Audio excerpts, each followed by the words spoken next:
Welcome to the 5th Science and Statistics lesson. It's very exciting, this one. Everything comes together. And by that I mean, thanks for sitting through the hypothesis testing one. You need to understand the logic of hypothesis testing, and particularly the null hypothesis. Thanks for sitting through the descriptive statistics 4B.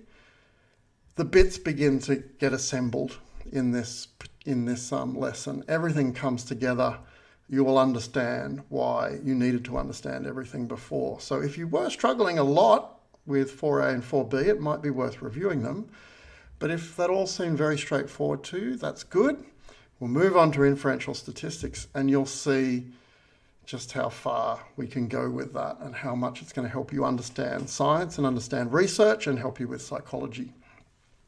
Let's go back one more time to frequency distributions and remind you that we've got two distributions here. The one on the left, the spread of scores is greater than the one on the right. So the one on the right is going to have a smaller standard deviation because everything's bunched up in the middle. The one on the left, you're going to have more variability and a higher standard deviation. And when we put graphs on those, you'll be able to see the difference in the shapes, okay? Here's an example of a frequency distribution of the week 1 lecture engagement. And I've got this funny expression on my face because it's the weirdest distribution I've ever seen. The standard deviation is 52 when I include the data from people who watched the lectures. Some people watched Franz's lectures twice. Some people watched them once. You can see a peak there. There's a peak at 150, which I don't understand. Anyway, standard deviation is 52. Look what happens to the standard deviation when I add in the nearly 150 students who didn't watch anything. You know, $4,000 for a course lectures. No, I don't need lectures. A huge bar on the left appeared, that huge blue bar appeared, plus the standard deviation just rocketed up from 52 to 66.8. So standard deviation, it's measuring variability. That's a raw score distribution. That's all I've shown you up to now, raw score distributions. You should have some sense of what variability is, because we need to kind of understand variability in a fairly sophisticated way. What we're doing with inferential stats is looking for patterns. What we're doing with our research data is trying to find effects which disprove the null hypothesis, which align with our theory. For example, Jim Carrey movies, the pattern is they're awful. He's not as bad as, is that Adam Sandler? Yeah, I don't know. There's people worse than Jim Carrey. But on average, if you were to consider Jim Carrey movies on average, they're awful. If you don't know anything else about a movie other than the fact Jim Carrey is in it, then you don't watch it. Now, the way inferential stats works, though, is it treats variability like noise. And the reason why I picked Jim Carrey as an example is because while the pattern is that they're awful, he's in two of the greatest movies ever made. And I'm not joking about this. If you haven't seen The Truman Show or Eternal Sunshine of the Spotless Mind, rush out and see them. If you've avoided them because of the pattern, because Jim Carrey's in them, don't blame you at all. So what inferential stats is doing is taking a sample from a big population and trying to draw inferences about the population using the sample. We can't measure the whole population. The only time that ever happens is when you get a census and everybody in the country is measured. But even there's some rumblings that suggest even censuses might not occur because they're very expensive. You measure your entire population. We can't afford that in research. It's not practical. So we sample from the population. We look at what's happening in our sample. We look at the variability of the scores in our sample, and we draw inferences from our sample about what is likely to have happened in the population, or what likely would have happened in the population had we run the experiment on everyone in the population. It's a very challenging endeavor. Let's consider two therapies where the score is an improvement score, so positive is good. The means are the same. The mean improvement scores for both are exactly the same. 2. A is 2, B is 2. Are they equally effective? Well, no, we've got to consider variability. It's better if I show it as images. And I've used the therapy A one a few times now because it's the challenge that inferential stats has. We're trying to find the pattern in the noise. The dots for therapy A, the scores, the outcomes for the people who were submitted to therapy A look quite clustered. On the whole, the mean's only 2, so only slightly above 0, but there seems to be some reliability to the effect. The scores on the bottom for therapy B, they're all over the place. Okay, someone's on a -12, some other people, they're off the charts on 14 or whatever. The mean's still 2, but, inferential stats, what we want is a system which allows us to say, therapy A looks like it could work. Therapy B, oh my God, stop doing it. It's unreliable. It's giving inconsistent results. It's wasting everybody's time and money. That's what we want inferential stats to be able to do, to distinguish between that. And you can see that the variability of the outcomes is going to be critical to the process. So we've got to understand variabilities in samples and what we can infer about populations from that variability. Understand the difference between populations and samples. Populations is everybody, the entire collection. A sample is just a selection. If you're curious because you're into the letters or you're doing this for maths or you want to go on with second year stats, notice that the properties of populations are called parameters and you use Greek letters to describe them, or curly letters. Those are the Greek ones, although we are sadly more familiar with Greek letters these days, delta, omicron and so on. And hopefully no more, but you never know. Whereas to describe samples, those things are called statistics. That's where the word comes from. And mean, for example, is not mu. The sample mean is m. The population mean is mu. And the standard deviation is written differently. Okay, sometimes you get variation between textbooks anyway. That's more for your curiosity. So you should know whether something's referring to a population or a sample. There is a conceptual leap coming, which is something that you may struggle with initially, but hopefully you'll get it, because if you can get it, then this is all going to fall into place beautifully. Raw score distributions. I've only shown you raw score distributions of raw scores, and just so there's still, so I'm trying to keep everyone up to speed so that there's no misunderstanding. Raw score distributions are the frequency of the raw scores, a bump in the middle because most raw scores occur where the mean is. Although in the last lesson we looked at skewed distribution, so fair enough. It's not always neat like this. But that's a raw score distribution. It tells us the likelihood of getting a particular raw score, I suppose. And the mean is mean, okay? The mean of the sample. What if we were to repeat this experiment over and over again, 1,000 times, 10,000 times? The nice smooth graphs you see with sampling distributions, it's about 1 million times. So all those raw scores, all those participants, to run the study just once gives us one sample mean. A sampling distribution is not looking at the distribution of raw scores, it's looking at the distribution of those sample means. We run studies once, and then we try to publish them. Maybe we aim to replicate them, or someone else can replicate them. That's always a good idea. But we run them once or twice. We don't run them 1 million times. So sampling distributions don't come from people doing lots of research. They come from computer modeling. Okay? The computer models the same experiment being run over and over and over again. And just as you had variation in raw scores, you have variation in the sample means. So even if you do exactly the same study over and over again, because of sampling variability, you're going to get slightly different sample means. If you add all those millions of studies up, though, The mean of those means is the population mean, okay, mu, because it's a hypothetical distribution of millions of runs of the experiment.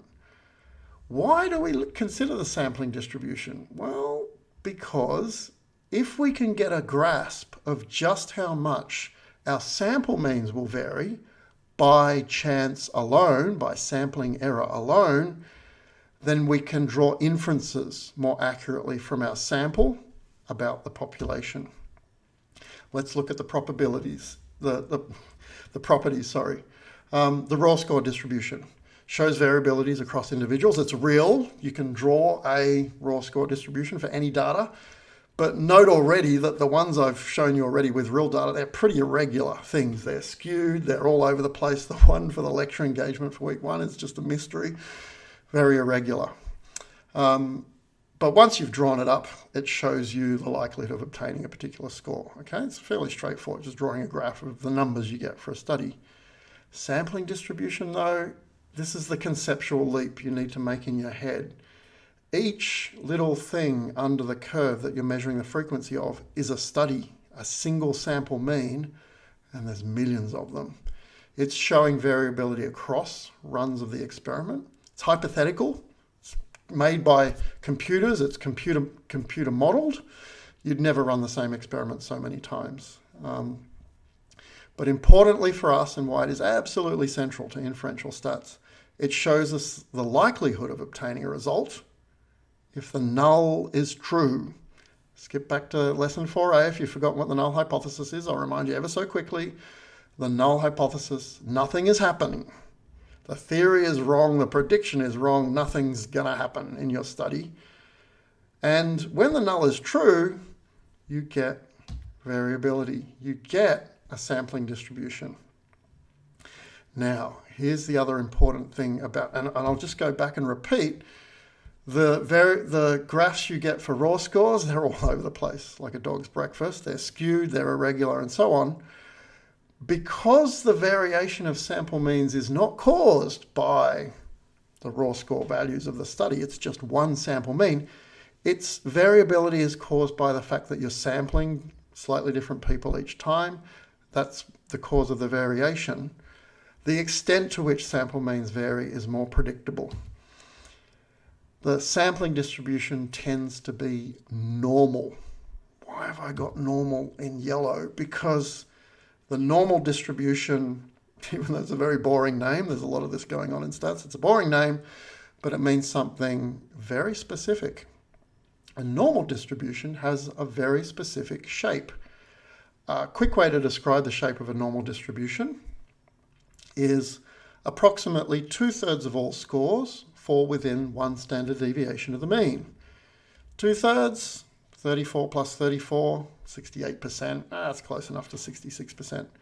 2/3 of all scores fall within one standard deviation. So one standard deviation above, one standard deviation below. You're capturing most of the scores. That's not the only property though. Every other property is mapped out too. So it's of a particular shape such that 2 standard deviations out, you get another proportion of scores. 3 standard deviations out, you get another proportion of scores. Who discovered the normal curve? Where does the normal curve come from? In a way, it comes from nature. It comes from mathematics. Mathematics and nature? There's a reason why among scientists, mathematicians are the most religious, I think, because there's some genuinely beautiful, regular, remarkable numbers in nature, and normal distributions and distributions that are variations of the normal distribution are everywhere in nature. I won't get too poetic though, because for the purposes of statistics, we just need to know that if you run the same study over and over again and take a sample mean each time, the distribution of those sample means is going to be normal. Now, you often see this bell shape, a very regular Napoleon's hat type thing, and think, well, that's what a normal curve is, and might not realize that these are all normal curves too. They're all the same shape. No, they're not. Yes, they are. They're all the same shape in the sense that 2/3 of all scores fall within one standard deviation of the mean, and all the other mathematical properties. But let me just focus on 2/3 fall within one standard deviation of the mean to show you that these are all the same shape. They're all a normal shape. The red one, for example, very, very tightly packed, very, very low standard deviation. 2/3 of all scores fall within one standard deviation of the mean. Yeah, they probably do, because even though the standard deviation is small, everything's tightly packed. Let's go to the other extreme, the blue curve.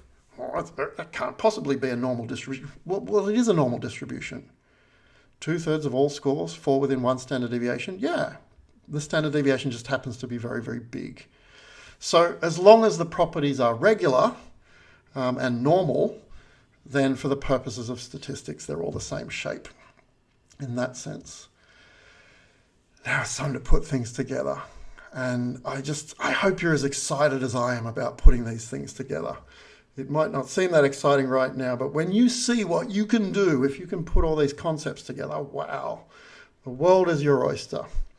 The normal distribution, we know its shape, we know the probability of obtaining a sample mean, of a particular value. The sampling distribution, we know its properties, we understand the null hypothesis, we understand the reason why we are attempting to reject the null hypothesis, and we understand what we're doing with inferential statistics. So we're taking samples and we're drawing inferences about populations from those samples. Let's put all that together and get this over with. Using all that information, that logic, that beautiful mathematics, we can calculate the probability that a sample mean came from a population where the null is true. That's what we can do. That's what all this has been in aid of, and that's what inferential statistics is.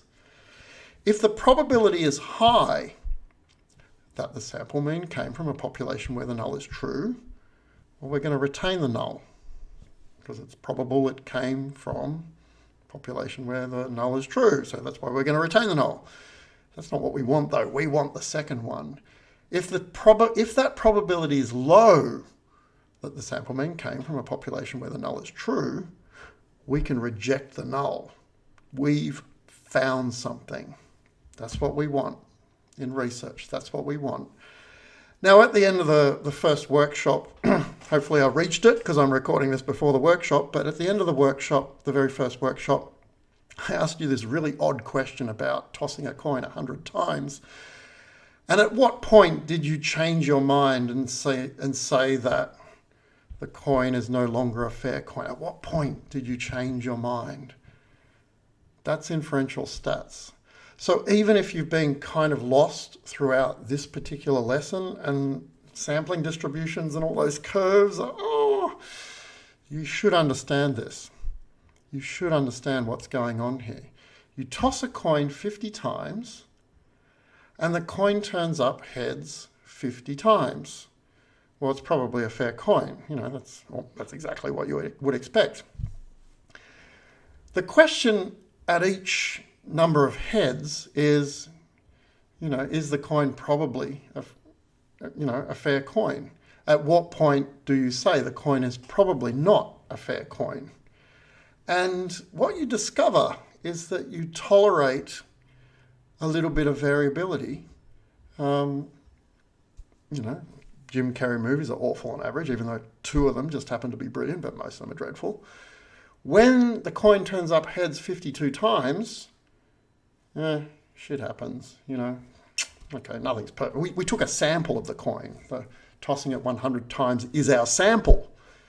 So it's unlikely that you changed your mind at 52 heads. If you did, I would suggest you've made an error, because 52 heads, the coin's probably a fair coin at 52 heads. 55 heads, it's still probably a fair coin. 60, it's probably a fair coin. 70, this is when people start to change their mind, and for good reason.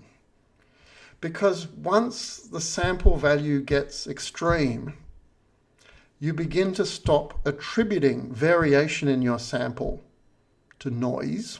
52 heads, it happens. 55, so nothing to write home about. 70, you stop attributing the variation in your sample to the random variation, and you start looking at the coin, there might be a real effect here. There might be a bit of chewing gum on one side of the coin. The coin's not fair after all. You change your attribution. You draw an inference. That's what inferential stats is. And this is a beautiful analogy, a beautiful metaphor for how it works. Low levels of variability, noise, fine, don't worry about it. High levels of variability compared to what you'd expect from a null distribution. Yeah, I think we found something there. So if the probability is high that the sample mean, 52 heads, came from a population where the null is true, well, it's a coin that should give you 50 heads. It gave you 52, so what? Coin's probably fair. But if the probability is low that that coin that we took a sample from was a fair coin and it came up 70 heads, we're going to reject the null that it's a fair coin and say, no, the coin's not fair. Okay, that's how it works. So even if the maths is kind of a bit beyond you, I'm going to go back on the maths and the graphs now. Think of the coin. Think of what we're doing when we're making our decision. This might be a sampling distribution of coins. If we tossed coins 100 times and then got a computer to simulate that single sample 1,000,000 times, we might get a nice smooth curve like this.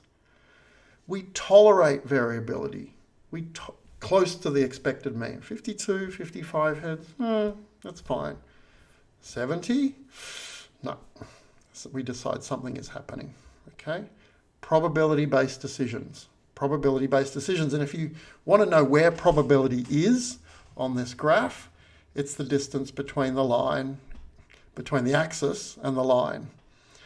It's most probable that you're going to get a coin coming up 50 heads. That's why I've tried to make the top of the peak of the distribution above 50. It's possible, but not probable, that it's far away from 50. And that's how inferential stats works. So we've got our sampling distribution. If a sample mean is close to the null population mean of the sampling distribution, we retain the null hypothesis. If our sample mean is far away, and it's improbable that that sample mean was drawn from a population where nothing was happening, we reject our null hypothesis. What's this weird p-value things I've got there? I'll get onto them at the bottom of this slide. This probability that I keep talking about, that's the p-value. The probability of error there on the slide, apologies, the probability of obtaining the sample mean we did, if the null is true. That's the p-value. But I do have to kind of excuse myself somewhat. That's a very, very short definition of a p-value, which is not entirely correct. If you asked a second or third year stats lecturer, they'd say, oh, it's not that simple, and you've got to talk about all the assumptions and repeating the study and, coming up with a sample each time. Sure, fair enough. But for our purposes, the p-value is the probability of obtaining the sample mean we did if the null is true. And that means if that probability is high, then we're out of luck. The null's probably true. But if the p-value is very, very low, awesome. Then we're going to be able to reject the null. We want small p's as researchers. That's one slightly rude way of remembering it. We want small p's. We use a decision rule mostly in psychology. It's a convention of 0.05 as the cutoff. If the p-value is bigger than 0.05, we're going to retain the null. If the p-value is smaller than 0.05, we're going to reject the null. Okay, that's what we use in psychology. I'll explain a bit more about that in lesson 6 and why it's 0.05, but that's what we're going to use. 5%, if there's less than a 5% chance that we obtained the sample mean we did with the null being true, then the null's probably not true. We're going to reject it, and we're going to say that we found something. If you're curious about the coin toss example, because when I ran the demonstration in the workshop, and hopefully I had time to do it, you probably thought, well, this is just a question of opinion, isn't it? And in the olden days when I used to do it in a crowded lecture hall with a show of hands, it often felt that way, where people were like, okay, it turns up 60 heads. Who thinks it's probably a fair coin? And there'd be plenty of people, thinking, oh, yes. a question of opinion. It's not a question of opinion, it's a question of probability. And if you're curious about the coin toss one, when does it cross below that 5% threshold? At 64 heads. So if you put your hand down, or you indicated on the interactive question during the workshop that once you hit 70 heads, that's when you say it's probably not a fair coin. You were right.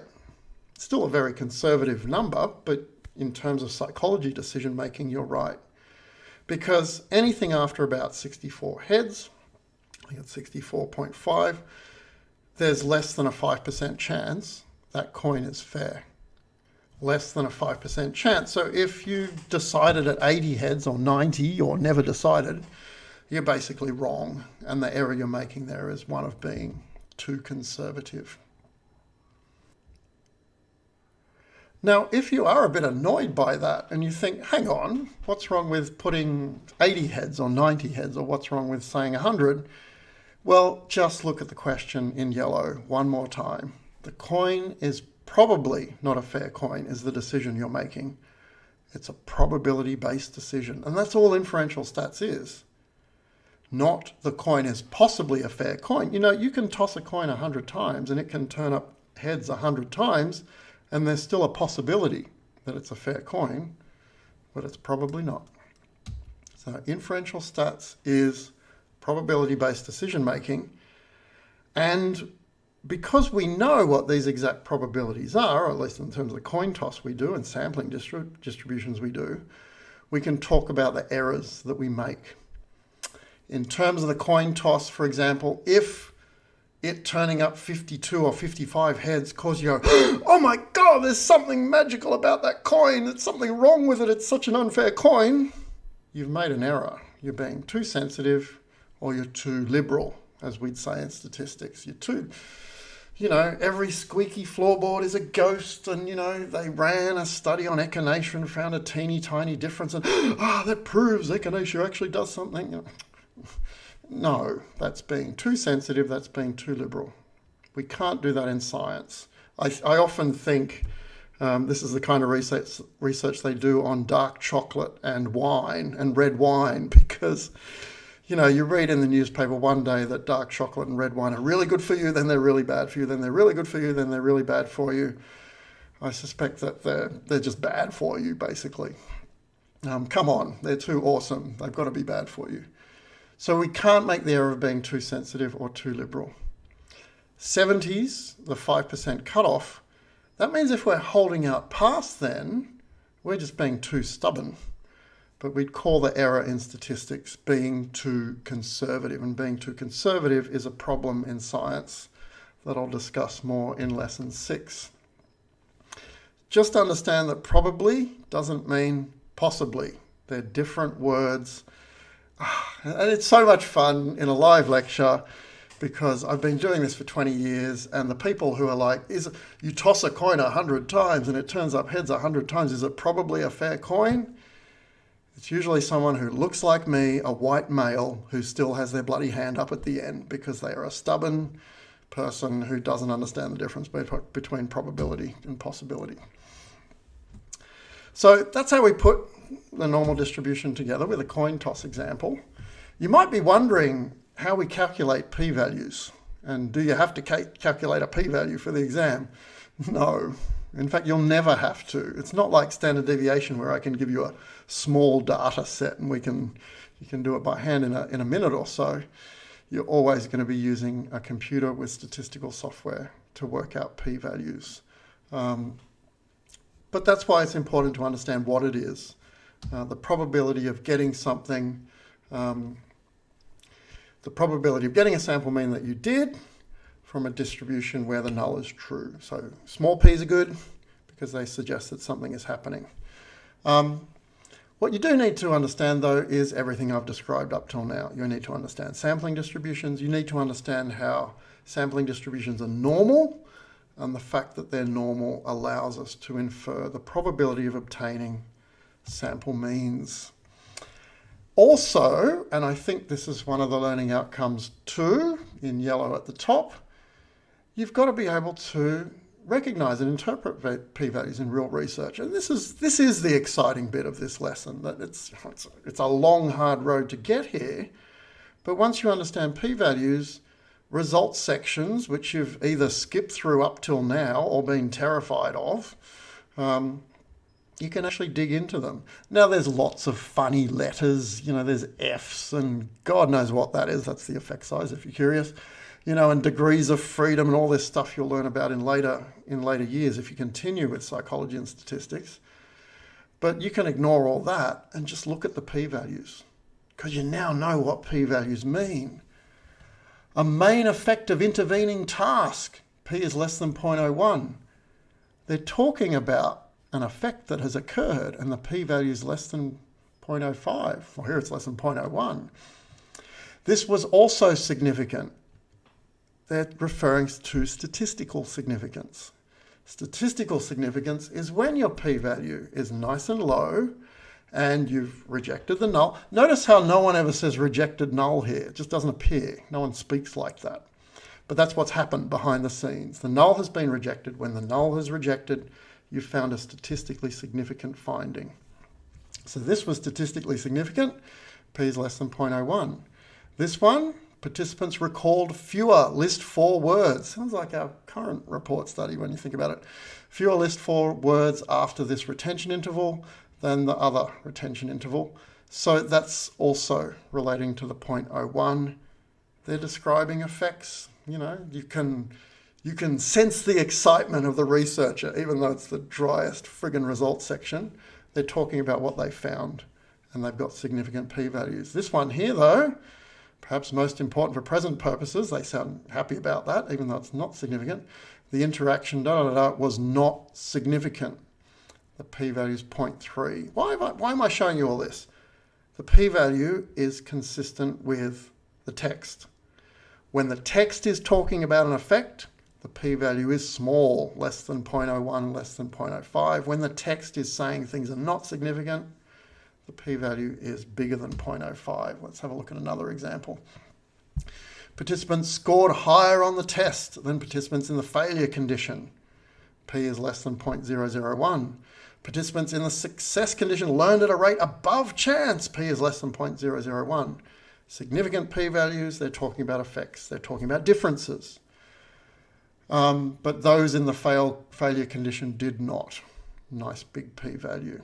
See the consistency? You don't need to be afraid of these numbers anymore. They're always consistent. Participants learned less from... This is... look this paper up if you like. It's a fascinating paper. It's about how people don't learn from failure. So if you went to the first workshop and sat there frozen, didn't answer any of my friggin' questions, you probably didn't learn as much as if you had a go. I hope you had a go. I almost hope you failed, because you would have learned a lot. Just as an aside, this was a really interesting paper I drew this from. Participants learned less from personal failures than from personal successes. P-value significant. Participants learn just as much from other people's failures as other people's successes. So this red text here describes no difference, okay? And the p-value is showing that there is no statistically significant difference, because 0.36 is a hell of a lot bigger than 0.05.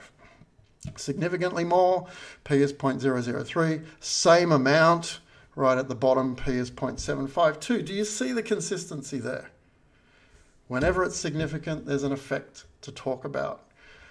Won't talk about actual research report data here. But I will in the workshop. So come to workshop 2 and I'll talk about the p-values in the research report data. Let's just kind of wrap up here. What is science? What is scientific decision making? I've talked about so many things in this lecture series. Everything's finally come together. Lesson 6 is a few loose ends. It's important, but most of the important things have now come together. What you see from what I've described is that inferential decision making is based on probability. In science, we're not chasing certainties. I probably said that in lesson 1. We're just chasing the best explanation at any one point in time. We're not holding out for the perfect explanation. We're not holding out for the perfect data. We're going to make sure that we make a decision when The evidence is compelling.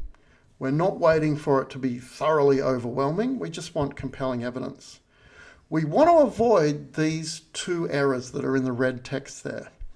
We want to avoid getting too excited about something that may have just occurred by chance, large p-value. But also, we do need to make a decision at some point, and we don't want to be in a position where the coin is turning up heads 90 times and we're saying, no, it's still probably a fair coin. It's not. We've got to balance out those two errors because we want to balance out those green being correct type situations. Science is a balancing act. That's the way it works. It's much more than a philosophy, as you can see. There's a mathematical backing to this decision-making process. And that's why science has been so successful and why it's so important.